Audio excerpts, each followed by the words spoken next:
Ce pays est devenu ma seconde patrie de cœur. On va visiter ce monument élevé.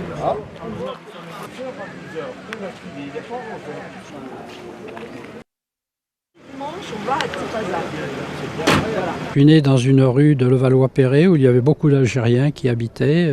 Donc mes premières impressions de tout petit enfant, c'est ce peuple. Sans doute que cela a constitué un élément si j'aime ce peuple et j'aime ce pays. Ensuite, je me suis beaucoup engagé pour l'indépendance des peuples coloniaux. Et ce n'est que sur le tard, après ma retraite, que j'ai pu venir physiquement visiter ce pays.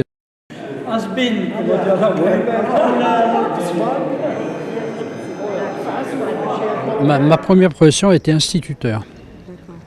Et ensuite, j'ai été élu pendant 30 ans. J'ai été 2 fois député à l'Assemblée nationale de France et pendant 30 ans conseiller général. Le conseiller général, c'est ce qui correspond à peu près à l'élu responsable d'une daïra chez vous.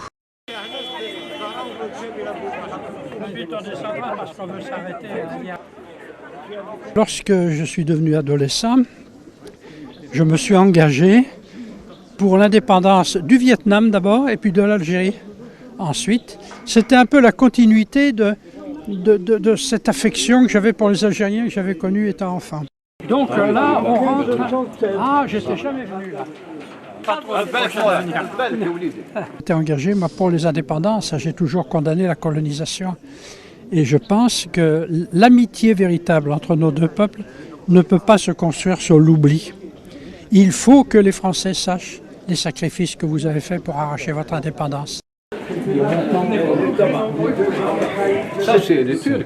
Voilà, c'est très caractéristique. En plus d'un peuple extrêmement chaleureux, généreux, j'ai découvert un pays qui est fabuleusement beau.